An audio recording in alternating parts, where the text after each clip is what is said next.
आली मकाम है देवबंद वाले।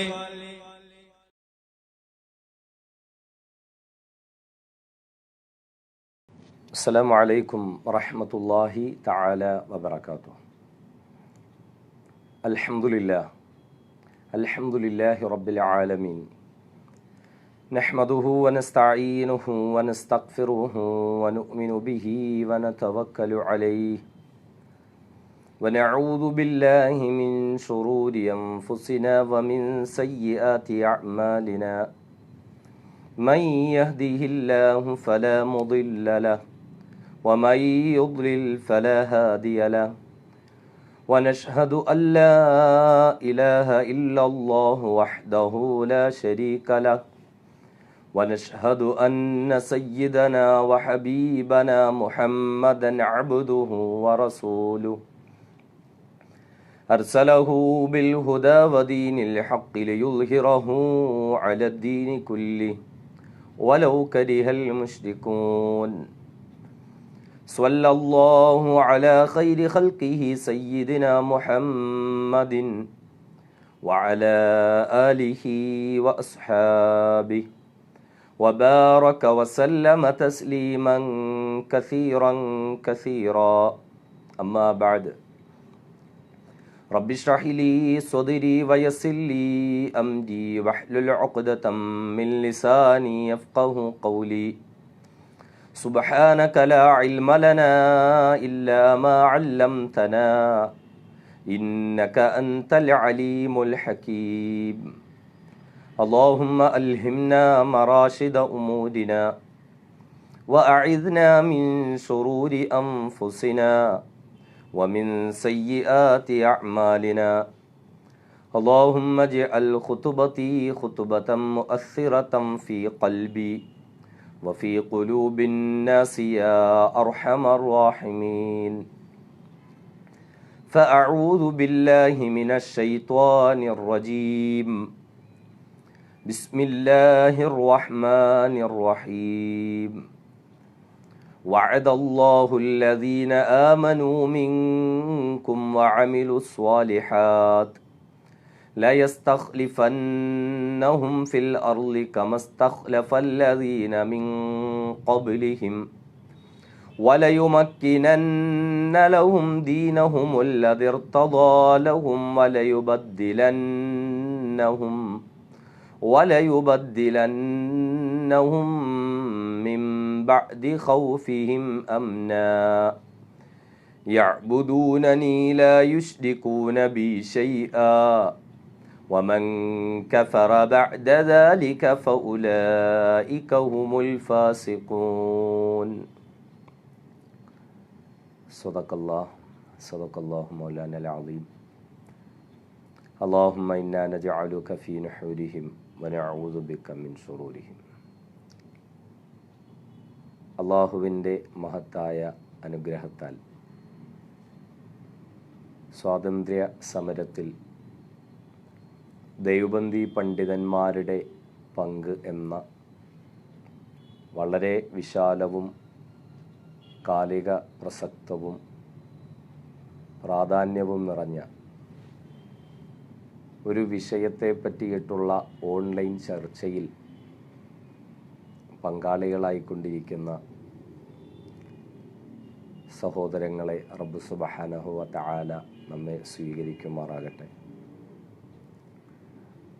പടച്ചവൻ പറയുന്ന കാര്യങ്ങൾ, കേൾക്കുന്ന കാര്യങ്ങൾ കൃത്യമായ നിലയിൽ ഉൾക്കൊണ്ട് ആ ദൈവബന്ദി പണ്ഡിത പാരമ്പര്യം ഉൾക്കൊണ്ട് സ്വാതന്ത്ര്യത്തെ കാത്തുസൂക്ഷിക്കുന്നതിനുള്ള പോരാട്ട രംഗങ്ങളിൽ നമ്മെ ഉറപ്പിച്ചു നിർത്തുമാറാകട്ടെ.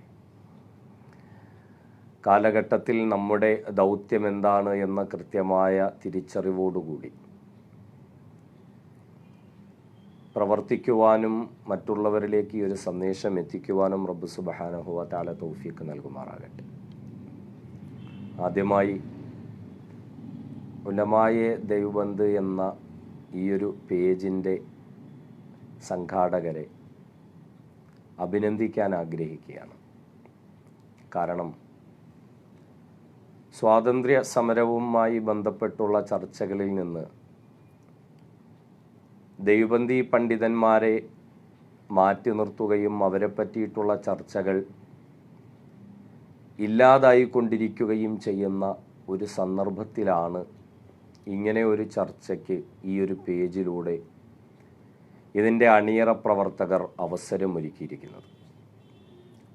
മാത്രമല്ല, ഇപ്പോൾ കേന്ദ്രതലത്തിൽ തന്നെ പുതിയ പാഠ്യപദ്ധതികളും അതുമായി ബന്ധപ്പെട്ടുള്ള പുതിയ ചർച്ചകളിലേക്കും പ്രവർത്തനങ്ങളിലേക്കും ഇന്ത്യയിലെ സംഘപരിവാര സർക്കാർ പോയിക്കൊണ്ടിരിക്കുന്ന സാഹചര്യത്തിൽ ഒരുപക്ഷെ നാളെ നമ്മുടെ മക്കൾ ഇന്ത്യയുടെ ചരിത്രം പഠിക്കുമ്പോൾ അവിടെ സവർക്കറും ഗോൾവാൾക്കറുമൊക്കെ വീരന്മാരും ധീരന്മാരും സ്വാതന്ത്ര്യ സമരത്തിന് കഷ്ടപ്പെട്ടവരുമായൊക്കെ പരിചയപ്പെടുത്തപ്പെടുമ്പോൾ ഈ സ്വാതന്ത്ര്യത്തിന് വേണ്ടി അഹോരാത്രം പാടുപെട്ട് പരിശ്രമിച്ച ഉലമായെ ദൈവബന്ധിലെ പണ്ഡിത പോരാളികൾ ഒരുപക്ഷെ ചിത്രത്തിൽ നിന്ന് മാറ്റപ്പെടുകയും ഇനി അഥവാ അവരെ അവിടെ ഉൾക്കൊള്ളിച്ചാലും ദേശദ്രോഹികളും മതവർഗീയവാദികളുമായിട്ടൊക്കെ മാത്രം അവതരിപ്പിക്കപ്പെടുകയും ചെയ്യുന്ന ഒരു സാഹചര്യത്തിലേക്കാണ് പോയിക്കൊണ്ടിരിക്കുന്നത്. അതുകൊണ്ട് തന്നെ നമ്മൾ ഈ ഒരു വിഷയം വളരെ ഗൗരവകരമായി കാണേണ്ടുന്നതുണ്ട്. ആളുകൾ ഓരോരുത്തരായി നമ്മുടെ ലൈവിലേക്ക് വന്നുകൊണ്ടിരിക്കുന്നതേ ഉള്ളൂ. ഇത് കാണുന്നവർ പരമാവധി ഷെയർ ചെയ്യുക, ഈ ഒരു സന്ദേശം എല്ലാവരിലേക്കും എത്തിക്കുക എന്നുകൂടി സാന്ദർഭികവശാൽ ഓർമ്മപ്പെടുത്തുകയാണ്. ദൈവബന്ധി പണ്ഡിതന്മാരുടെ സ്വാതന്ത്ര്യ സമരവുമായി ബന്ധപ്പെട്ടിട്ടുള്ള ചരിത്രം അതിന് നൂറ്റാണ്ടുകളുടെ പഴക്കമുണ്ട്. 1700കളുടെ പ്രാരംഭ കാലഘട്ടം മഹാനായ ഷാഹ് വലിയുല്ലാഹി ദഹ്ലവി റഹിമഹുല്ല മഹാനുഭാവൻ ഇൽമുൽ ഹദീസുമായി ഹിജാസിൻ്റെ മണ്ണിൽ നിന്ന് ഇന്ത്യയിലേക്ക് മടങ്ങി വന്ന സന്ദർഭം, അപ്പോൾ ഇന്ത്യയിൽ വൈദേശിക ആധിപത്യത്തിൻ്റെ സന്ദർഭമാണ്.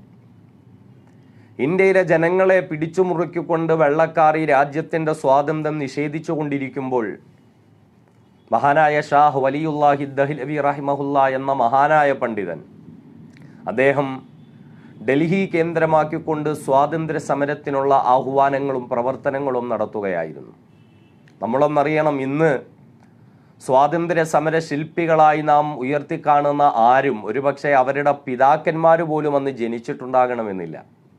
അന്ന് മഹാത്മാഗാന്ധി ഇല്ല, അന്ന് ജവഹർലാൽ നെഹ്റു ഇല്ല, അന്ന് മോട്ടിലാൽ നെഹ്റു തന്നെ ഉണ്ടോ എന്നുള്ള കാര്യം സംശയമാണ്.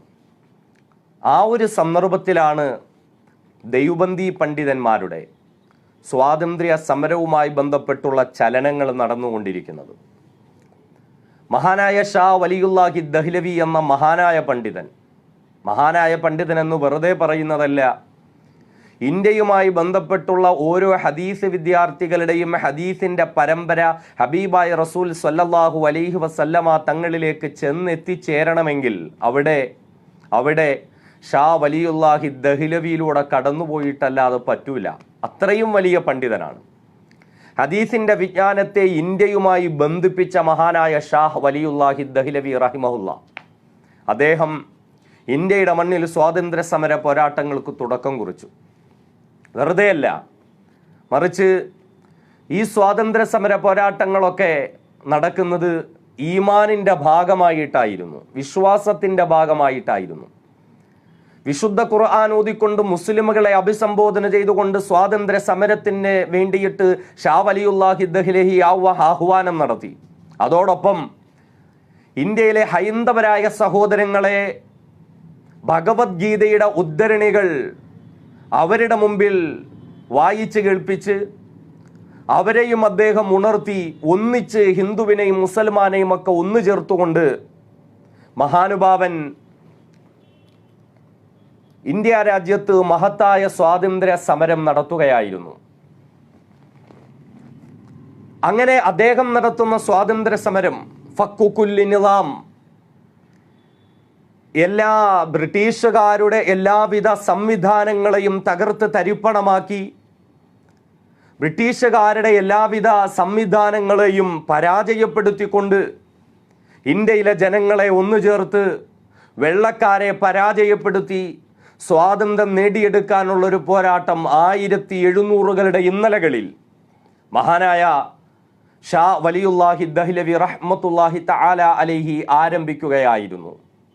മഹത്തായ പോരാട്ടമായിരുന്നു അദ്ദേഹം നടത്തിയത്. അദ്ദേഹം ആ സമയം തൻ്റെ പിതാവായ ഷാ അബ്ദുറഹീം ദഹ്ലവി സ്ഥാപിച്ച ഡൽഹിയിലെ മദ്രസ റഹീമിയ കേന്ദ്രമാക്കിക്കൊണ്ട് ദർസ നടത്തുന്ന ഒരു മുദരിസ് കൂടിയായിരുന്നു. അപ്പോഴും പല ഭാഗങ്ങളിലും സഞ്ചരിക്കുകയും ജനങ്ങളെ അഭിമുഖീകരിച്ച് സ്വാതന്ത്ര്യത്തിൻ്റെ ആവശ്യകതയെ പറ്റിയിട്ട് വീറുറ്റ പ്രഭാഷണം അവരോട് നടത്തുകയും അങ്ങനെ സ്വാതന്ത്ര്യ സമരത്തിന് മഹാനുഭാവൻ ചൂടുകൂട്ടുകയുണ്ടായി. മഹാനായ ഷാ വലിയുല്ലാഹി ദഹ്ലവി റഹിമഹുല്ലാ അദ്ദേഹത്തിൻ്റെ പ്രവർത്തനങ്ങളുടെ ഇടയിൽ മഹാനുഭാവൻ വഫാത്തായി. അദ്ദേഹം വഫാത്തായി കഴിഞ്ഞപ്പോൾ പ്രിയപ്പെട്ട പിതാവിൻ്റെ സ്ഥാനത്തേക്ക് കടന്നു വരുന്നത് കേവലം 23 വയസ്സ് മാത്രം പ്രായമുള്ള ഷാഹ് അബ്ദുൽ അസീസ് ദഹ്ലവി റഹിമഹുല്ലാ. മദ്രസ റഹീമിയ കേന്ദ്രമാക്കിക്കൊണ്ട് അദ്ദേഹവും തൻ്റെ സ്വാതന്ത്ര്യ സമര പോരാട്ടങ്ങൾക്ക് തുടക്കം കുറിച്ചു. അദ്ദേഹം അന്നുള്ള ഇന്ത്യക്കാരിലെ മുസ്ലിമുകളുടെ മുന്നിൽ ഇന്ത്യയിലെ അവസ്ഥകൾ കൃത്യമായി വിവരിച്ചിട്ട് അതിനെ ചരിത്രവുമായി തുലനം ചെയ്തു. ഹബീബായ റസൂൽ സ്വല്ലല്ലാഹു അലൈഹി വസല്ലമ തങ്ങളുടെ കാലഘട്ടത്തിലെ ഖൈബറിലെയും ഫതക്കിലെയും ചരിത്രവുമായി അതിനെ ബന്ധപ്പെടുത്തി. അബൂബക്കർ സിദ്ദീഖ് റളിയല്ലാഹു അൻഹുവിൻ്റെ കാലത്തുള്ള യമാമയും അതുപോലെയുള്ള മറ്റു പല ചരിത്രങ്ങളുമായി അതിനെ ബന്ധപ്പെടുത്തി. എന്നിട്ട് ആ കാലത്തുള്ള മുസ്ലിമുകൾ ഭരണകൂടത്തിനെതിരെ സ്വസ്ഥമായി മുസ്ലിമായി ജീവിക്കാൻ വേണ്ടിയിട്ട് സമരം നടത്തിയ ചരിത്രങ്ങൾ കൃത്യമായി പറഞ്ഞുകൊണ്ട് ഫിഖ്ഹിന്റെ ഉദ്ധരണികൾ മുന്നിൽ വെച്ചുകൊണ്ട് മഹാനായ ഷാഹ് അബ്ദുൽ അസീസ് ദഹ്ലവി റഹിമഹുല്ലാ ഇന്ത്യയിൽ ആദ്യമായി ഫത്വ കൊടുക്കുകയായിരുന്നു. സ്വാതന്ത്ര്യ സമരത്തിൽ പങ്കെടുക്കൽ ഇന്ത്യയിലെ മുസ്ലിമുകളുടെ നിർബന്ധ ബാധ്യതയാണ് എന്ന്. നമ്മളൊന്ന് നോക്കണം. ഉലമായ ദൈവബന്ധിന്റെ സ്വാതന്ത്ര്യ സമര പാരമ്പര്യം നമ്മൾ ചർച്ച ചെയ്യുമ്പോൾ തിരിച്ചറിയേണ്ടത് ഇവിടെ പലരും സ്വാതന്ത്ര്യ സമരം നടത്തിയിട്ടുണ്ട്. പല മതത്തിൽപ്പെട്ടവരും അതിൽ പങ്കെടുത്തിട്ടുണ്ട്. പല മതത്തിൽപ്പെട്ടവരും അതിൻ്റെ ആളുകളായി മാറിയിട്ടുണ്ട്.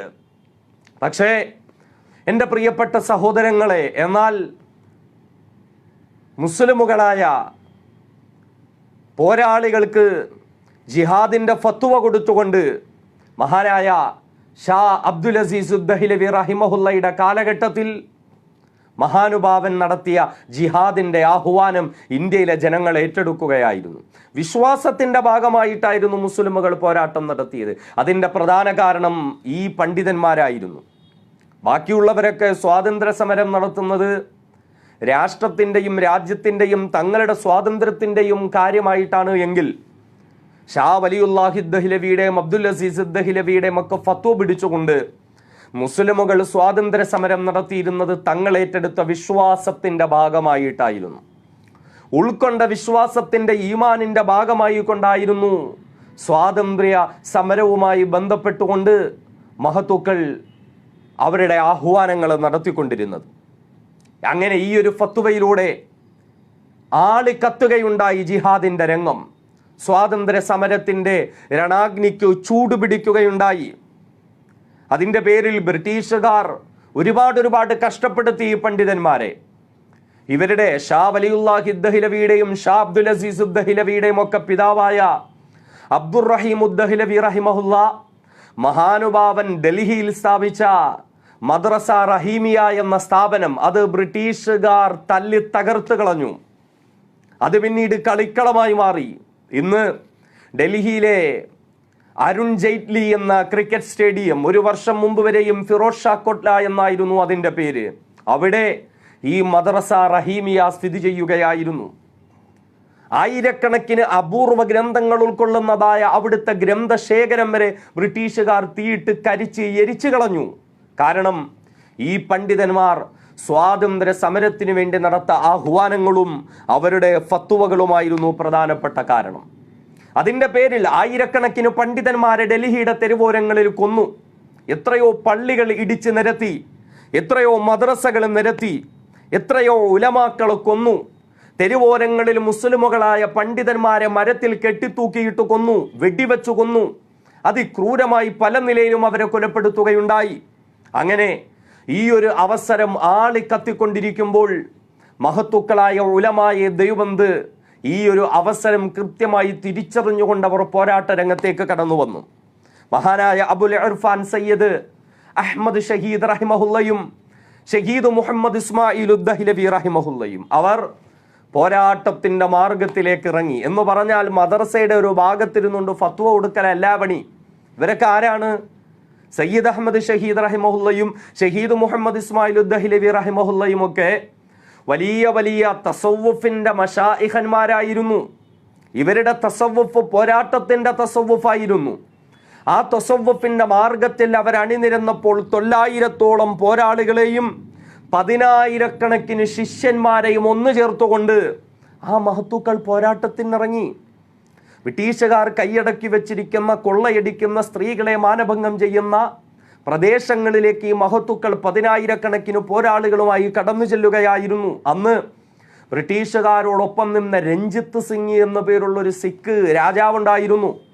അയാൾ പിടിച്ചെടുത്ത പ്രദേശങ്ങളൊക്കെ ഈ പണ്ഡിതന്മാർ കടന്നു ചെന്ന് മുസ്ലിമുകളുടെ അധികാര കേന്ദ്രത്തിലേക്ക് കൊണ്ടുവന്നു. ഓരോ പ്രദേശങ്ങളും പിടിച്ചടക്കി അവിടെയൊക്കെ ഒരു മുസ്ലിം അധികാരം ഉണ്ടാക്കിയെടുത്തിട്ട് അവർ യാത്ര ചെയ്യുകയായിരുന്നു. അങ്ങനെ യാത്ര ചെയ്ത് ഖൈബർ ചുരം വഴി പെഷവാറിലെത്തി പ്രദേശങ്ങളൊക്കെ പിടിച്ചെടുത്ത് ആ മഹത്തുക്കൾ പോരാട്ടത്തിന്റെ ഭൂമികയിലൂടെ ബാലാക്കോട്ടിലേക്ക് എത്തുകയുണ്ടായി. അവിടെ രഞ്ജിത്ത് സിംഗിന്റെ പട്ടാളവുമായി നേരിട്ട് യുദ്ധം നടത്തുകയാണ്. നമ്മൾ ഓർക്കണം, ഇത് ആരുടെ കാര്യമാണ് പറയുന്നത്? രാഷ്ട്രീയ നേതാവിൻ്റെയോ ഏതെങ്കിലും സംഘടനയോ പ്രസ്ഥാനത്തിൻ്റെയോ നേതാക്കന്മാരുടെ കാര്യമല്ല. മഹാന്മാരായ പണ്ഡിതന്മാരാണ് ഇവരൊക്കെ, മശായിഖന്മാരാണ് ഇവരൊക്കെ. ഒരുപാട് ത്വരീഖത്തിൻ്റെയൊക്കെ ഷെയ്ഖന്മാരാണ്. നക്ഷബന്ദിയ, സുഹറവർദിയ, സ്വാബിരിയ, ചിസ്തിയ, റിഫായിയ, ഖാദിരിയ, ഇങ്ങനെ തുടങ്ങുന്ന ഒരുപാട് ത്വരീഖത്തുകളുടെ, സുലൂക്കുകളുടെ ഷെയ്ഖന്മാരായിരുന്നു ഇവർ. എന്നാൽ ഇവർ ആ ആത്മീയ സരണികളെ മുറുകെ പിടിക്കുന്നതോടൊപ്പം പട്ടാള വേഷം ധരിച്ചു പോരാടാൻ പോയി. അങ്ങനെ രഞ്ജിത്ത് സിംഗിന്റെ പട്ടാളവുമായി നേരിട്ട് നിന്നുകൊണ്ട് പോരാട്ടം നടത്തുകയാണ്. ആ പോരാട്ടം നടന്നുകൊണ്ടിരുന്നു. 4 ദിവസമായിരുന്നു പോരാട്ടം നടന്നിരുന്നത്. എന്നാൽ ആ പോരാട്ടത്തിന്റെ പ്രാരംഭ സമയത്ത് തന്നെ സയ്യിദ് അഹ്മദ് ഷഹീദ് റഹിമഹുല്ല ഷഹീദായി. നമ്മൾ നോക്കേ, 1-ാമത്തെ ദിവസം തന്നെ നേതാവ് ഷഹീദായി. പിന്തിരിഞ്ഞോടിയിട്ടില്ല. വീണ്ടും പോരാട്ടം നടന്നു. 4 ദിവസം വീണ്ടും പോരാട്ടം നടന്നു. മഹാനായ ഷഹീദ് മുഹമ്മദ് ഇസ്മായിൽ ഉദ്ദഹിലവിയും ആ പോരാട്ടത്തിൽ ഷഹീദായി. അതിനുശേഷം രഞ്ജിത്ത് സിംഗിന്റെ പട്ടാളത്തിന്റെ അഴിഞ്ഞാട്ടമായിരുന്നു. ചരിത്രകാരന്മാർ പറയുന്നു 14,000-ഓളം പണ്ഡിതന്മാരെ അവർ കൊന്നു. ഞാനിത് പറയുമ്പോൾ ദൈവബന്ദി പണ്ഡിതന്മാരുടെ പാരമ്പര്യം എന്ന് പറയുമ്പോൾ ഇവരൊക്കെ ഡൽഹിക്കാരാണല്ലോ. നമ്മളൊരു കാര്യം തിരിച്ചറിയണം. ദൈവബന്ദി പണ്ഡിതന്മാരെന്ന് പറഞ്ഞാൽ ദൈവബന്ദിൽ ജനിച്ചു വളർന്നണമെന്നൊന്നുമില്ല. ദൈവബന്ദിൽ ദാറുലുലൂമിൽ പോയി പഠിക്കണമെന്നില്ല. ആ ഒരു മഹത്തായ സൽസരണിയെ ഉൾക്കൊള്ളുന്നവർ ലോകത്തിന്റെ ഏതു ഭാഗത്ത് ജീവിച്ചാലും അവരെ ഉലമായ ദൈവബന്ദ് എന്ന പട്ടികയിൽ നമുക്ക് ഉൾക്കൊള്ളിക്കാം. ഈ ഡൽഹിയിൽ ജീവിച്ചിരുന്ന സയ്യിദ് അഹമ്മദ് ഷഹീദും ഷഹീദ് മുഹമ്മദ് ഇസ്മായിൽ ഉദ്ദഹിലവിയും ഒക്കെ ഉലമായ ദൈവബന്ദിന്റെ മുൻഗാമികളായ മുൻകാലഘട്ടത്തിലെ പണ്ഡിതന്മാരാണ്. അങ്ങനെ അവർ ഈ മാർഗത്തിൽ രക്തസാക്ഷികളായി. അവർ ഈ പോരാട്ടത്തിന്റെ മാർഗത്തിൽ രക്തസാക്ഷിത്വം വഹിച്ചു. ബ്രിട്ടീഷുകാർ അതിക്രൂരമായി പിന്നെ അക്രമങ്ങൾ അഴിച്ചുവിട്ടു. അവർ പാവപ്പെട്ട ഉലമാക്കളെ അതിക്രൂരമായി കൊന്നു. നഗ്നരാക്കി ഉലമാക്കളെ കരിച്ച് എരിച്ചു കളയും. മരത്തിൽ കെട്ടിയിട്ട് വെടിവെച്ചു കൊള്ളും. തലതീക്ക കീഴായി കെട്ടിത്തൂക്കിയിടും. പള്ളിയിൽ നിസ്കരിക്കുമ്പോൾ പള്ളിയിലേക്ക് പോയി വെടിവെക്കും. ആനപ്പുറത്ത് അവരെ കയറ്റിയിരുത്തി അവരുടെ തലകളിൽ കുരുക്കിട്ട് അത് മരത്തിൽ കെട്ടിയിട്ട് ആനകളെ മുന്നോട്ട് നടത്തിക്കും. അങ്ങനെ ആ കഴുത്തിൽ അത് മുറുകി ശ്വാസം മുട്ടി ശരീരം വലിഞ്ഞു മുറുകിയിട്ട് ആ മഹത്തുക്കളായ പണ്ഡിതന്മാർ അവർ രക്തസാക്ഷികളാകും. ഈ നിലയിലായിരുന്നു ആ ഉലമാക്കൾ കഷ്ടപ്പെട്ടിരുന്നത്. ഈ നിലയിലായിരുന്നു ആ ഉലമാക്കൾ ബുദ്ധിമുട്ടിയിരുന്നത്. അങ്ങനെ ഇവരൊക്കെ ആ മാർഗത്തിൽ രക്തസാക്ഷിത്വം വഹിച്ചുകൊണ്ട് സ്വാതന്ത്ര്യ സമരം മുന്നോട്ട് കൊണ്ടുപോയി. വെള്ളക്കാരവരുടെ പിടിമുറുക്കിക്കൊണ്ട് തന്നെ ഇരുന്നു. മുസ്ലിമുകളെയും ഉലമാക്കളെയും പള്ളികളും കേന്ദ്രങ്ങളെയും ഒക്കെ തെരഞ്ഞു പിടിച്ചക്രമിച്ചു കൊണ്ടിരുന്നു. ആ സമയത്തായിരുന്നു വീണ്ടും മഹത്തുക്കളായ ഉലമാക്കൾ 1800കളുടെ പ്രാരംഭ സമയത്ത് ഒന്നാം സ്വാതന്ത്ര്യ സമരം നടക്കുന്ന സന്ദർഭത്തിൽ അവർ ഒന്നുചേർന്നു. ആരുടെ നേതൃത്വത്തിലാണ് ഒന്നുചേർന്നത്? മഹാനായ ഹാജി ഇംദാദുള്ള മുഹാജിർ മക്കി റഹിമഹുല്ല എന്ന മഹാനായ ഒരു ഷെയ്ഖിന്റെ നേതൃത്വത്തിൽ 7ാമത്തെ വയസ്സിൽ വിശുദ്ധ ഖുർആൻ മുഴുവനും മനഃപ്പാടമാക്കിയ ഇംദാദുള്ള മുഹാജിർ മക്കി റഹിമഹുല്ല, അദ്ദേഹം വലിയ തസവുഫിന്റെ ഷെയ്ഖായിരുന്നു. അന്നുള്ള ആലിമീങ്ങളൊക്കെ ഇദ്ദേഹത്തിന്റെ ശിഷ്യന്മാരാണ്. ഇദ്ദേഹം നക്ഷബന്ദിയ, അതേപോലെ തന്നെ ഖാദിരിയ, ചിസ്തിയ, സ്വാബിരിയ ഈ ത്വരീഖത്തുകളുടെയൊക്കെ ഷെയ്ഖായിരുന്നു മഹാനായ ഹാജി ഇംദാദുള്ള മുഹാജിർ മക്കി റഹ്മത്തുള്ളാഹി തആല അലൈഹി. ആ ഇംദാദുള്ള മുഹാജിർ മക്കിയുടെ നേതൃത്വത്തിൽ ഉലമാക്കൾ ഒന്നു ചേർന്നിട്ട് ബ്രിട്ടീഷുകാർക്കെതിരെ അവരൊരു ഇസ്ലാമിക് ഗവൺമെന്റ് ഉണ്ടാക്കുകയായിരുന്നു. നമ്മൾ നോക്കണം, ഇങ്ങനെയൊക്കെ ചരിത്രങ്ങൾ നമ്മൾ കേട്ടിട്ടുണ്ടോ? വെള്ളക്കാർ ഒരു ഭാഗത്ത് ഭരണം നടത്തുമ്പോഴും അവർ ജനങ്ങളെ ആക്രമിക്കുമ്പോഴും അവർ കീഴ്പ്പെടുത്തുമ്പോഴും ഒരു കൂട്ടം ഉലമാക്കൾ, പണ്ഡിതന്മാർ ഒന്നു ചേർന്നിട്ട് ബ്രിട്ടീഷുകാർക്ക് എതിരെ അവര് ഒരു ഇസ്ലാമിക് റിപ്പബ്ലിക് ഉണ്ടാക്കുകയാണ്. ആലിമീങ്ങൾ അവിടെ ഒന്നു ചേർന്നു ഹാജി ഇംദാദുള്ള മുഹാജിർ മക്കിയുടെ നേതൃത്വത്തിൽ. അങ്ങനെ എല്ലാവരും തീരുമാനമെടുത്തു, ബ്രിട്ടീഷുകാർക്കെതിരെ ജിഹാദ് ചെയ്യണം, വെള്ളക്കാർക്കെതിരെ പോരാട്ടം നടത്തണം, അവരെ പോരാടി തോൽപ്പിക്കണം, മർദ്ദിതരോടൊപ്പം നിൽക്കണം, സത്യത്തിന്റെ പക്ഷം ചേരണം. അങ്ങനെ അവരെല്ലാവരും ഒന്നു ചേർന്നിട്ട് ബൈഅത്ത് ചെയ്തു, ഒരു കമ്മിറ്റി ഉണ്ടാക്കി. ഇസ്ലാമിക് റിപ്പബ്ലിക്ക് അമീറുൽ മുഅ്മിനീനായി ഹാജി ഇംദാദുള്ള മുഹാജിർ മക്കി അവർ തെരഞ്ഞെടുത്തു. നമ്മൾ നോക്കി, ഈ ചരിത്രമൊക്കെ നമ്മൾ കേട്ടിട്ടുണ്ടോ? ഇസ്ലാമിക് റിപ്പബ്ലിക് ഉണ്ടാക്കിയിട്ട് അമീറുൽ മുഅ്മിനീൻ ഭരണാധികാരിയായിട്ട് ഹാജി ഇംദാദുള്ള മുഹാജിർ മക്കി റഹിമഹുല്ലയെ തെരഞ്ഞെടുത്തു. എന്നിട്ട് പട്ടാളത്തിന്റെ അമീറായിക്കൊണ്ട്, ജിഹാദിന്റെ അമീറായിക്കൊണ്ട് മൗലാന മുഹമ്മദ് ലാമിനു ഷഹീദ് റഹിമഹുല്ലയെ തെരഞ്ഞെടുത്തു. കമാൻഡർ ചീഫായിക്കൊണ്ട് മൗലാന മുഹമ്മദ് ഖാസിം നാനൂത്തവി, പട്ടാളത്തിന്റെ സെക്രട്ടറി ആയിക്കൊണ്ട് മുഹമ്മദ് മുനീർ റഹിമഹുല്ലയെ, ചീഫ് അഡ്വൈസർ ആയിക്കൊണ്ട് റഷീദ് അഹമ്മദ് ഗംഗോഹി റഹിമഹുല്ലയെ, ഇങ്ങനെ ജിഹാദിന് വേണ്ടിയിട്ടൊരു കമ്മിറ്റി ഉണ്ടാക്കുകയും അതിനു വേണ്ടിയിട്ട് പ്രത്യേകം ആളുകളെ ഉണ്ടാക്കുകയും അതിനു വേണ്ടിയിട്ട് പ്രത്യേക കമ്മിറ്റി രൂപീകരിക്കുകയും തീരുമാനമെടുക്കുകയും ചെയ്ത് ആ മഹത്തുക്കൾ പോരാട്ടത്തിന്റെ രണഭൂമിയിലേക്ക് ഇറങ്ങുകയായിരുന്നു. പോരാട്ടത്തിന്റെ മാർഗങ്ങളിലേക്ക് അവർ ഇറങ്ങുകയായിരുന്നു. എന്നിട്ട് സയ്യിദ് അഹമ്മദ് ഷഹീദിനെയും മുഹമ്മദ് ഇസ്മായിൽ ഉദ്ദഹ്ലവിയെയും ബാലാക്കോട്ട് വെച്ച് കൊലപ്പെടുത്തിയ പട്ടാളം, അതേ പട്ടാളം അവരുടെ ആയുധങ്ങളൊക്കെ പിടിച്ചുകൊണ്ട് അവർ പ്രധാന വഴിയിലൂടെ കടന്നു വരുന്നു എന്ന് മനസ്സിലാക്കി മൗലാന റഷീദ് അഹമ്മദ് ഗംഗോഹി. ആരാണ് റഷീദ് അഹമ്മദ് ഗംഗോഹിയൊക്കെ? ഈ പേരുകൾ പോലും ഒരുപക്ഷെ സാധാരണക്കാർ കേൾക്കണമെന്നില്ല. റഷീദ് അഹമ്മദ് ഗംഗോഹി എന്നൊക്കെ പറഞ്ഞാൽ വലിയ പണ്ഡിതനാണ്, ഫഖീഹുൽ ഉമ്മ, ഈ ഉമ്മത്തിന്റെ മികവുറ്റ കർമ്മശാസ്ത്ര പണ്ഡിതൻ എന്ന് അദ്ദേഹത്തെ അറിയപ്പെടാറുണ്ട്. ഇമാം അബൂ ഹനീഫത്തു സാനി, 2ാം അബൂ ഹനീഫ എന്നറിയപ്പെടാറുണ്ട്. അദ്ദേഹത്തിന്റെ രചനകൾ, ഫത്വകളൊക്കെ ഇന്നും ചർച്ചയാണ്. ഈ മഹാനായ പണ്ഡിതൻ 40ഓളം വരുന്ന പോരാളികളുമായി ആ പട്ടാളം കടന്നു വരുന്ന വഴിയിൽ ഒരു പൂന്തോട്ടത്തിൽ കയറി ഒളിച്ചിരിക്കുകയാണ്. എന്നിട്ട് ആ പട്ടാള വ്യൂഹം തങ്ങളുടെ തൊട്ടടുത്തെത്തിയപ്പോൾ തക്ബീർ മുഴക്കിക്കൊണ്ട് റഷീദ് അഹമ്മദ് ഗംഗോഹിയുടെ നേതൃത്വത്തിലുള്ള സൈന്യം ഈ പട്ടാളക്കാർക്ക് നേരെ ചാടി വീണ് തക്ബീർ മുഴക്കി അവരെ ആക്രമിച്ചു. പെട്ടെന്ന് എവിടെ നിന്നാണ് ആക്രമണം ഉണ്ടായെന്ന് അവർക്കറിഞ്ഞില്ല. ഇരുളിന്റെ മറവിൽ ആയുധങ്ങൾ ഉപേക്ഷിച്ചുകൊണ്ട് വെള്ളപ്പട്ടാളം പിന്തിരിഞ്ഞ് പരാജയപ്പെട്ട് ഓടുകയായിരുന്നു.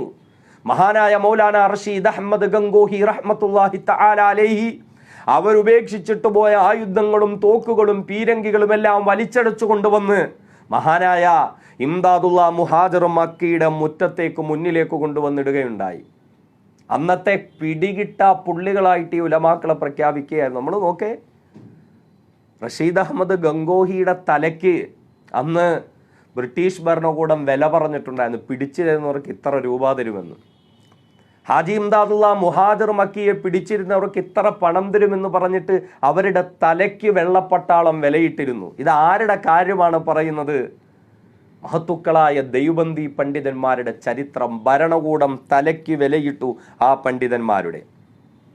പിന്നെയും തീർന്നിട്ടില്ല. മഹാനായ മൗലാന മുഹമ്മദ് ഖാസിം നാനൂത്തവി റഹിമഹുല്ല. ആരാണ് ഖാസിം നാനൂത്തവി? നമുക്കറിയല്ലോ, ദൈവബന്ദ് ദാറുൽ ഉലൂമൊക്കെ ഇന്ന് ലോക ചരിത്രത്തിൽ ലോകത്തിടം നേടിയ മഹത്തായ സ്ഥാപനം. ആ സ്ഥാപനത്തിൻ്റെ സ്ഥാപകൻ ഖാസിം നാനൂത്തവി റഹിമഹുല്ലയാണ്. അദ്ദേഹത്തിൻ്റെ പേരിനോട് ചേർത്തിട്ടാണ് ഖാസിമി എന്ന ബിരുദം കൊടുക്കുന്നത്. ആ മുഹമ്മദ് ഖാസിം നാനൂത്തവി റഹിമഹുല്ല ബ്രിട്ടീഷുകാരുമായി നേരിട്ട് പോരാട്ടത്തിന് വേണ്ടി പോവുക. താനാപ്പവൻ്റെയും ഡൽഹിയുടെയും ഇടയിലുള്ള സ്ഥലത്ത് ബ്രിട്ടീഷുകാർക്ക് ഷാംലിയിൽ ഒരു പ്രത്യേക പട്ടാള ക്യാമ്പ് ഉണ്ടായിരുന്നു. ആ പട്ടാള ക്യാമ്പിലേക്ക് ശിഷ്യന്മാരുമായിട്ട് പോരാട്ടത്തിന് പോയി ഖാസിം നാനൂത്തവി റഹിമഹുല്ല. അങ്ങനെ പോരാട്ടത്തിന് പോയി ബ്രിട്ടീഷുകാർ പേടിച്ച് പിന്തിരിഞ്ഞോടി അവരുടെ കോട്ടയ്ക്കുള്ളിലേക്ക് കയറി. കോട്ടയ്ക്കുള്ളിൽ നിന്ന് പുറത്തേക്ക് വെടിയുതിർത്തു. ലാമിനു ഷഹീദിനെ പോലെയുള്ള മഹത്തുക്കൾ അവിടെ വെടിയേറ്റ് വീണു. ഖാസിം നാനൂത്തവി അവസരം കൃത്യമായി മനസ്സിലാക്കി ആ കോട്ടവാതിലിന് തീ കൊടുത്തു. കോട്ടവാതിൽ കത്തിച്ചിട്ട് പണ്ഡിതന്മാരുമായി അകത്ത് കയറി ബ്രിട്ടീഷുകാരെ മുഴുവനും വകവരുത്തുകയുണ്ടായി. ഇത് ചരിത്രമാണ്. ഉലമായെ ദൈവബന്ദിന്റെ ചരിത്രമാണിത്. നേരിട്ടുള്ള സായുധ പോരാട്ടങ്ങൾ അവർ നടത്തി. പലരും വഴിയിൽ ഷഹീദായി. എന്നിട്ടും മറ്റുള്ളവർ നിർത്തിയില്ല. വീണ്ടും പോരാട്ടം മുന്നോട്ട് തുടർന്നുകൊണ്ട് തന്നെയിരുന്നു. പോരാട്ടത്തിൻ്റെ മാർഗത്തിലേക്ക് പോയിക്കൊണ്ട് തന്നെയിരുന്നു. എത്രയോ ഉലമാക്കളെ ഏതെല്ലാം രീതിയിൽ കഷ്ടപ്പെടുത്തി. അവരെ അതിക്രൂരമായി പീഡിപ്പിച്ചിട്ട് പല നാടുകളിലേക്കും ഇരുമ്പ് കൂടുകളുടെ ഉള്ളിലിരുത്തി അതിനുള്ളിലുള്ള കമ്പികൾ ഇവരുടെ ശരീരത്തു കുത്തിക്കേറുന്ന നിലയിൽ ട്രെയിനുകളിൽ അവരെ മാസങ്ങളോളം യാത്ര ചെയ്യിപ്പിച്ച് ശരീരം കുത്തിക്കീറി മൃതപ്രായരായി നിൽക്കുന്ന അവർ പ്ലാറ്റ്ഫോമിലേക്ക് തളർന്നു വീഴുമ്പോൾ വെള്ളക്കാർ പറഞ്ഞു, നിങ്ങളെ തൂക്കിക്കൊല്ലാൻ പോവുകയാണ്. തളർന്നു വീണ അവർ ചാടി എണ്ണിറ്റു പരസ്പരം കെട്ടിപ്പിടിച്ച് മംഗളാശംസകൾ നേരാൻ തുടങ്ങി. എന്താ കാര്യമെന്ന് വെള്ളക്കാർ ചോദിച്ചപ്പോൾ പറഞ്ഞു, ഞങ്ങളെ നിങ്ങൾ തൂക്കിക്കൊല്ലുകയാണെങ്കിൽ ഞങ്ങൾക്ക് രക്തസാക്ഷിത്വത്തിനുള്ള അവസരമാണ് ലഭിച്ചിരിക്കുന്നത്. അതുകൊണ്ട് തന്നെ ഞങ്ങൾ അതിൻ്റെ പേരിൽ സന്തോഷിക്കുകയാണ്. എന്നെ കേൾക്കുന്ന ഉലമാക്കളൊക്കെ ഉണ്ടെങ്കിൽ ചിന്തിക്കണം. നമ്മുടെ മുൻഗാമികൾ രക്തസാക്ഷിത്വം കുതിക്കുകയും ആഗ്രഹിക്കുകയും അത് കിട്ടുമെന്നറിഞ്ഞപ്പോൾ സന്തോഷിക്കുകയും ചെയ്തവരായിരുന്നു. പക്ഷേ വെള്ളക്കാർ പിന്നീട് തീരുമാനം മാറ്റി. അങ്ങനെ സന്തോഷം ഉണ്ടാവുമെങ്കിൽ നിങ്ങൾ അങ്ങനെ വേണ്ട, ആൻഡമാൻ നിക്കോബാർ ദ്വീപുകളിലേക്ക് അവരെ നാടുകടത്തുകയുണ്ടായി. എത്രയോ ഉലമാക്കളെ കാലാപ്പാനിയിലെ ജയിലിലേക്ക് കൊണ്ടുപോയിട്ടിട്ടുണ്ട്. ഫദലുൽ ഹഖ് ഖൈറാബാദി എന്ന വലിയ പണ്ഡിതൻ വെള്ളക്കാർക്കെതിരെ ജിഹാദ് ചെയ്യുന്നത് മുസ്ലിമുകളുടെ ബാധ്യതയാണ് എന്ന ഫത്വ കൊടുത്തതിൻ്റെ പേരിൽ പിടിച്ചുകൊണ്ടുപോയി. സ്വത്തെല്ലാം പിടിച്ചുകെട്ടി, കണ്ടുകെട്ടി. അദ്ദേഹത്തെ രക്ഷിക്കാൻ വേണ്ടി ചില അഭിഭാഷകർ പറഞ്ഞു, കോടതിയിലെത്തുമ്പോൾ നിങ്ങളല്ല ഫത്വ കൊടുത്തതെന്ന് പറയുക. എന്നിട്ട് അഭിഭാഷകൻ കോടതി നിന്ന് വാദിച്ചു, ബ്രിട്ടീഷുകാർക്കെതിരെ ഫത്വ കൊടുത്ത ഹൈറാബാദി ഇതല്ല എന്ന്. പക്ഷേ അദ്ദേഹം കോടതിയിൽ നിന്നുകൊണ്ട് പറഞ്ഞു, ഇല്ല, അയാൾ കള്ളം പറയാ, ഞാൻ തന്നെയാണ് നിങ്ങൾക്കെതിരെ ഫത്വ കൊടുത്തത്. അദ്ദേഹത്തെ ജയിലിൽ കൊണ്ടുപോയി. അദ്ദേഹത്തിൻ്റെ മകൻ അബ്ദുൽ ഹഖ് ഹൈറാബാദി, അദ്ദേഹം തൻ്റെ പിതാവിനെ മോചിപ്പിക്കാൻ വേണ്ടിയിട്ട് ഒരുപാട് വാതിലുകൾ കയറിയിറങ്ങി. അവസാനം വെള്ളക്കാർ പറഞ്ഞു, ബ്രിട്ടീഷുകാർക്കെതിരെ ജിഹാദ് നടത്താൻ കൊടുത്ത ഫത്വയുടെ പേരിൽ ഖേദിക്കുന്നു എന്ന് പറഞ്ഞ് എഴുതി ഒപ്പിട്ട് തന്നാ വെറുതെ വിടാമെന്ന് പറഞ്ഞു. അദ്ദേഹത്തെ ആ സമയത്ത് കാലാപ്പാനിയിലെ സെല്ലുലാർ ജയിലിൽ ഒരു മനുഷ്യന് സ്വസ്ഥമായി ഒന്ന് നിൽക്കാനോ ഇരിക്കാനോ കിടക്കാനോ പോലും പറ്റാത്ത ജയിലാണ് സെല്ലുലാർ ജയിൽ. അതിനകത്തിട്ടേക്കുക. ഒന്ന് എഴുതി ഒപ്പിട്ട് കൊടുത്താൽ പുറത്തുവിടാം. പക്ഷെ കൊടുത്തില്ല. നമ്മൾ നോക്കണം, VT സവർക്കറിനെ പോലെയുള്ള RSSന്റെ നേതാക്കളൊക്കെ ഇതേ ജയിലിൽ കിടന്നിട്ടാണ് ബ്രിട്ടീഷുകാരന് മാപ്പെഴുതി കൊടുത്ത് രക്ഷപ്പെട്ടത്. എന്നാൽ മഹത്തുക്കളായ ഉലമാക്കൾ, ഉലമായ ദൈവബന്ദ്, അവർ മാപ്പെഴുതി കൊടുത്തില്ല. ആ ജയിലിൽ കിടന്നുകൊണ്ട് മഹാനായ ഫദലുൽ ഹഖ് ഖൈറാബാദി മരണപ്പെടുകയുണ്ടായി. അതേപോലെ സ്വാതന്ത്ര്യ സമര പോരാട്ടങ്ങൾക്ക് ചുക്കാൻ പിടിച്ച മഹാനായ മഹ്മൂദ് ഹസൻ ദൈവബന്ദിയും മഹാനായ ഹുസൈൻ അഹമ്മദ് മദനി റഹിമഹുല്ലയും അവരെ മക്കയിൽ വെച്ച് പിടികൂടി. അവിടെ നിന്ന് ഈജിപ്തിലേക്ക് കൊണ്ടുപോയി. എന്നിട്ട് അവിടുന്ന് ആഫ്രിക്കയിലെ പാറ തുരന്നുണ്ടാക്കുന്ന മാൾട്ട ജയിലിൽ, കൊടും തണുപ്പുള്ള ജയിലിലേക്ക് കൊണ്ടുപോയിട്ടു. അവിടെ ഇട്ട് വല്ലാതെ പീഡിപ്പിച്ചു. മഹ്മൂദ് ഹസൻ ദൈവബന്ദിയെ പലപ്പോഴും പിടിച്ചു കൊണ്ടുപോയി ഇരുമ്പ് ദണ്ട് കൊണ്ട് അടിക്കുകയും ഇരുമ്പ് കമ്പി പഴുപ്പിച്ച് ശരീരത്തിൽ കുത്തിയിറക്കുകയും ചെയ്യും. ബ്രിട്ടീഷുകാർക്ക് അനുകൂലമായി സംസാരിക്കാൻ വേണ്ടി അവരൊന്നും തയ്യാറായില്ല. അവരൊന്നും അതിൻ്റെ മുമ്പിൽ അടിയറവ് പറഞ്ഞില്ല. ഇതാണ് മഹത്തുക്കളായ ദൈവബന്ദി പണ്ഡിതന്മാരുടെ പാരമ്പര്യം എന്ന് പറയുന്നത്. ഈ മഹത്തുക്കൾ 1919 ഇന്നലെ ബഹുമാന്യനായ അലിയാർ ഉസ്താദ് കൃത്യമായി ജംഇയ്യത്തുൽ ഉലമായെ ഹിന്ദിന്റെ നാളുവഴികളെ പറ്റി പറയുകയുണ്ടായി. ജംഇയ്യത്ത് ഉലമാ ഹിന്ദ് പെട്ടെന്നൊരു സുപ്രഭാതത്തിൽ ഇങ്ങനെ ഉണ്ടാക്കിയെടുത്തൊരു പ്രസ്ഥാനമൊന്നുമില്ല. നമുക്കറിയല്ലോ 919 റൗലറ്റ് ആക്ട് എന്നൊരു കരിനിയമം ഇന്ത്യയിൽ കൊണ്ടുവന്നു. വാറണ്ടില്ലാതെ ഏതൊരുത്തനെ എവിടുന്നു അറസ്റ്റ് ചെയ്യാം. അതിനെതിരെ പ്രക്ഷോഭങ്ങൾ ഉണ്ടായി. ഈ പ്രക്ഷോഭങ്ങളെ പല നിലയിൽ ബ്രിട്ടീഷുകാർ അടിച്ചമർത്തി. ഇതിന്റെ പേരിൽ ബ്രിട്ടീഷുകാർ ഹൈന്ദവ സഹോദരങ്ങളെ ആക്ഷേപിച്ചു. അതിന്റെ പേരിൽ പ്രതിഷേധിച്ചുകൊണ്ടാണ് ജാലിയൻവാല എന്നു പേരുള്ള ആ പൂന്തോട്ടത്തിൽ ആയിരക്കണക്കിന് ആളുകൾ ഒന്നു ചേർന്നത്. ഏപ്രിൽ 13 അമൃത്സറിലെ ജാലിയൻവാല എന്ന പൂന്തോട്ടത്തിൽ 1650 പേർക്ക് നേരെ അന്ന് ബ്രിട്ടീഷുകാർ വെടിവെച്ചു. 379 പേരും മരിച്ചു. അങ്ങനെ രാജ്യത്ത് വല്ലാത്തൊരവസ്ഥ കത്തി നിൽക്കുമ്പോഴാണ് കൃത്യമായി ചില മാസങ്ങൾക്ക് ശേഷം അതിനെതിരെ പ്രതിഷേധിക്കുകയും വെള്ളക്കാർക്കെതിരെയുള്ള പ്രതിഷേധം കനപ്പിക്കാൻ വേണ്ടിയിട്ട്, ശക്തിമത്താക്കാൻ വേണ്ടിയിട്ട് ജംഇയ്യത്ത് ഉലമായെ ഹിന്ദ് എന്ന പേരിൽ ഒരു പ്രസ്ഥാനം രൂപീകരിക്കുകയും ചെയ്തിട്ടുള്ളത്. നമ്മളൊന്ന് തിരിച്ചറിയണം. അങ്ങനെ ഇന്ത്യക്ക് സ്വാതന്ത്ര്യം ലഭിച്ചു കഴിഞ്ഞപ്പോൾ മഹാനായ ഹുസൈൻ അഹമ്മദ് മദനിയുടെ അടുക്കലേക്ക് ഇന്ത്യയുടെ ആദ്യത്തെ പ്രധാനമന്ത്രി ജവഹർലാൽ നെഹ്റു വന്നു. എന്നിട്ട് പറഞ്ഞു, ഇന്ത്യയുടെ ആദ്യത്തെ വിദ്യാഭ്യാസ വകുപ്പ് താങ്കൾ കൈകാര്യം ചെയ്യണം, അത് താങ്കൾക്കുള്ളതാണ്. പല നേതാക്കന്മാരും വന്ന് എല്ലാവരും വന്ന് കാല് പിടിച്ചു പറഞ്ഞു. മഹാനായ ഹുസൈൻ അഹമ്മദ് മദനി റഹിമഹുല്ല പറഞ്ഞു, ഇല്ല, ഞങ്ങൾ സ്വാതന്ത്ര്യ സമരം നടത്തിയത് സ്ഥാനമാനങ്ങൾക്ക് വേണ്ടിയിട്ടല്ല, മറിച്ച് അള്ളാഹുവിൻ്റെ പൊരുത്തം കിട്ടാൻ വേണ്ടിയിട്ടുള്ള പോരാട്ടമായിരുന്നു ഞങ്ങൾ നടത്തിയിരുന്നത് എന്നാണ് അവർ മറുപടി പറഞ്ഞത്.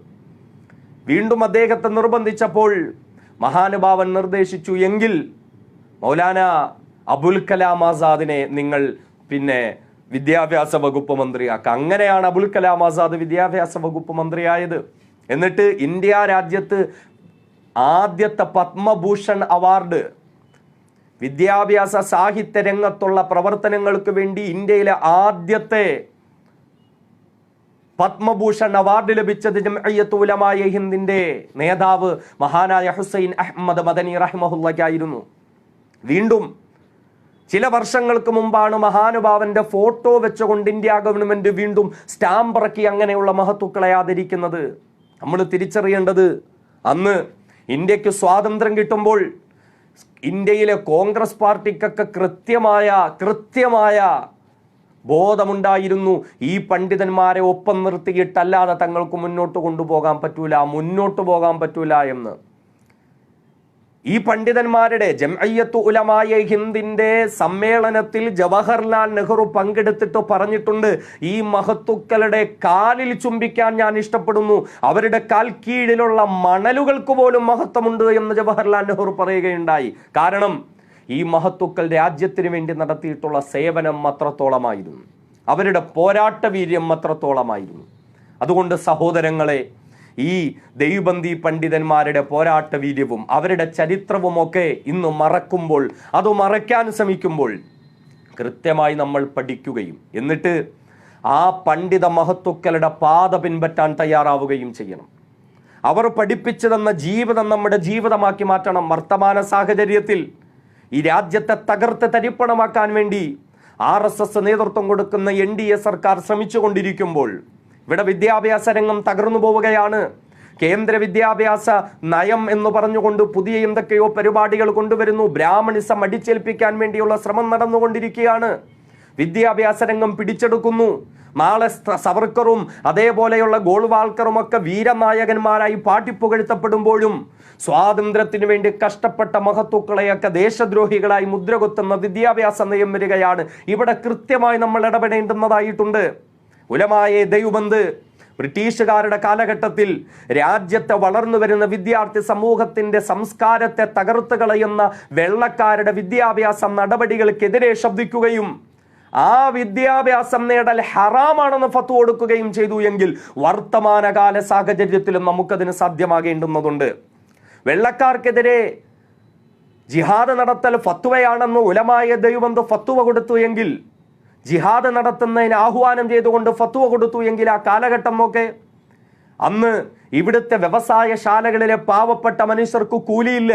ഇവിടെ നിന്ന് ഓരോന്ന് അവർ കഷ്ടപ്പെടുമ്പോഴും അത് വിദേശ രാജ്യങ്ങളിൽ കൊണ്ടുപോയി വെള്ളക്കാർ പണമാക്കുകയായിരുന്നു. ഇവിടെയുള്ള ജനങ്ങളെ കഷ്ടപ്പെടുത്തുകയായിരുന്നു. ഇപ്പോഴും ഇന്ത്യ രാജ്യത്ത് അത് തന്നെ നടന്നുകൊണ്ടിരിക്കുന്നത്. കർഷകന്മാർ തകർന്ന് തരിപ്പണമാകുന്നു. ഇപ്പോഴിതാ പരിസ്ഥിതി ആഘാത പഠനത്തിലൊക്കെ മാറ്റം വരുത്തുന്നു. സംഘപരിവാർ സഹചാരികളായ സവർണ സമ്പന്ന വ്യാപാരികൾക്ക് എവിടെയും എന്ത് കമ്പനിയും തുടങ്ങാം, എന്ത് ഉത്ഖനനവും നടത്താം. പരിസ്ഥിതിയുടെ ആഘാതമൊന്നും ചർച്ച ചെയ്യാൻ പറ്റൂല, സമരം ചെയ്യാൻ പറ്റൂല. ഇവിടെയൊക്കെ ദൈവബന്ധി പണ്ഡിത പാരമ്പര്യമുണ്ട് എന്ന് പറയുന്ന നാം ഓരോരുത്തരും ഉണർന്ന് പ്രവർത്തിക്കേണ്ടുന്നതുണ്ട്. മഹാനായ ഫളുൽ ഹഖ് ഖൈറാബാദി സ്വാതന്ത്ര്യ സമരത്തിലേക്ക് അദ്ദേഹം വന്നതിൻ്റെ പ്രധാന കാരണം അയോധ്യക്കടുത്ത് ബാബർ നിർമ്മിച്ച ഒരു പഴയ പള്ളി തകർത്തിട്ട് ഹനുമാൻ ക്ഷേത്രം ഉണ്ടാക്കി. പുതിയ കഥയല്ല പറയുന്നത്. ബാബർ നിർമ്മിച്ച ഒരു പള്ളി തകർത്തിട്ട് ഹനുമാൻ ക്ഷേത്രം ഉണ്ടാക്കി. അതിന് ബ്രിട്ടീഷുകാർ കൂട്ടുനിന്നു. ഇതിൽ പ്രതിഷേധിച്ചുകൊണ്ട് പണ്ഡിതന്മാർ അവിടെ നിസ്കരിച്ചു. പക്ഷേ ആ പണ്ഡിതന്മാരെ കൊന്നുകളഞ്ഞു കലാപകാരികൾ. അതിന് ഭരണകൂടം കൂട്ടുനിന്നു എന്ന കാരണത്താൽ ആ ഭരണകൂടത്തിനെതിരെ മഹാനായ ഫളുൽ ഹഖ് ഖൈറാബാദി ഫത്വ കൊടുത്തു. ഇന്ന് ബാബരി മസ്ജിദിന്റെ വിഷയമൊക്കെ നമ്മുടെ മുന്നിൽ വരുമ്പോഴും ഈ പാരമ്പര്യം ഒന്ന് മുറുകെ പിടിക്കാൻ നമുക്ക് സാധ്യമാകണം. നമ്മൾ നോക്കേ, റൗലറ്റ് ആക്ടിനെതിരെ മുസ്ലിമുകളായ പണ്ഡിതന്മാർ കർമ്മരംഗത്ത് വന്നു എങ്കിൽ ഇന്ന് UAPA എന്നൊരു നിയമമുണ്ട്. ഇപ്പൊ ഇതാ നിയമങ്ങളൊക്കെ മാറ്റാൻ പോവുകയാണ്, നിയമങ്ങളൊക്കെ തിരുത്തി കുറിക്കാൻ പോവുകയാണ്. IPC ഒക്കെ മാറുകയാണ്. കേന്ദ്ര സർക്കാർ നിയമങ്ങൾ മാറ്റി എഴുതുന്നു എന്ന് പറഞ്ഞാൽ കുറ്റാരോപിതനായി ജയിലിൽ കിടന്ന് പീഡിപ്പിക്കപ്പെട്ടവൻ ജയിലിൽ കിടന്നുകൊണ്ട് തെളിയിക്കണം ഞാൻ കുറ്റമൊന്നും ചെയ്തിട്ടില്ല എന്ന്. ഇവിടെയൊക്കെ നാം ഉണരണം, ഉണർന്ന് തന്നെ പ്രവർത്തിക്കണം. കൃത്യമായി പ്രവർത്തനത്തിന്റെ മേഖലകളിലേക്ക് വരണം. റബ്ബ് സുബ്ഹാനഹു വ തആല തൗഫീഖ് നൽകുമാറാകട്ടെ. എനിക്ക് അനുവദിക്കപ്പെട്ട ചുരുങ്ങിയ സമയം കൊണ്ട് അരമണിക്കൂറാണ് എനിക്ക് അനുവദിക്കപ്പെട്ടത്. ഏകദേശം 40 മിനിറ്റോളമായി. എങ്കിലും വളരെ ചുരുക്കി പെട്ടെന്നെല്ലാം കൂട്ടിച്ചേർത്ത് പറഞ്ഞു എന്നുള്ള ഓരോ ഉലമാക്കളെയും നമ്മൾ പഠിക്കണം. ഓരോരുത്തരെ പറ്റിയും ചർച്ച ചെയ്യണം. ഓരോരുത്തരെ പറ്റിയിട്ടും സമൂഹത്തോട് വിളിച്ചു വരണം. വളർന്നു വരുന്നതായ തലമുറയുടെ മുമ്പിൽ ഇന്ത്യ രാജ്യത്തുനിന്ന് സ്വാതന്ത്ര്യത്തിന്റെ ശ്വാസോച്ഛ്വാസം നടത്താൻ നമുക്ക് അനുവാദം നൽകിയത് നമ്മുടെ മുൻഗാമികളായ പണ്ഡിതന്മാരാണെന്ന് ആവർത്തിച്ച് നമ്മൾ പറയുകയും അവർ വെള്ളക്കാർക്കെതിരെ പോരാട്ടം നടത്തിയതുപോലെ വർത്തമാന കാലഘട്ടത്തിലെ കൊള്ളക്കാർക്കെതിരെ പോരാട്ടം നടത്താൻ നാമും തയ്യാറാകണമെന്നുള്ള സന്ദേശം അവർക്ക് പകർന്നു കൊടുക്കണം. റബ്ബ് സുബ്ഹാനഹു വ തആല തൗഫീഖ് നൽകുമാറാകട്ടെ എന്ന ദുആയോടുകൂടി ഇങ്ങനെയൊരു വിഷയം ചെറിയ നിലയിലെങ്കിലും ചർച്ച ചെയ്യാൻ ഒരു അവസരമുണ്ടാക്കി തന്ന ഉലമായ ദൈവബന്ധ് എന്ന പേജിന്റെ അഡ്മിന്മാർ, അതുമായി ബന്ധപ്പെട്ട് പ്രവർത്തിച്ച സഹോദരങ്ങൾ എല്ലാവർക്കും അല്ലാഹ് ഖൈർ ചെയ്യുമാറാകട്ടെ. അതുപോലെ ലോകത്തിന്റെ പല ഭാഗങ്ങളിൽ നിന്ന് ലൈവിൽ വന്നിരിക്കുന്ന സഹോദരങ്ങൾ അള്ളാഹു എല്ലാവരെയും സ്വീകരിക്കുമാറാകട്ടെ. ആത്മാർത്ഥമായി നിങ്ങൾ ഓരോരുത്തരും ദുആ ചെയ്യുക എന്ന് പ്രത്യേകം ഓർമ്മപ്പെടുത്തിക്കൊണ്ട് നിർത്തുന്നു. വആഖിറു ദഅ്വാനാ അനിൽ ഹംദുലില്ലാഹി റബ്ബിൽ ആലമീൻ. അസ്സലാമു അലൈക്കും വറഹ്മത്തുള്ളാഹി വബറകാതുഹു.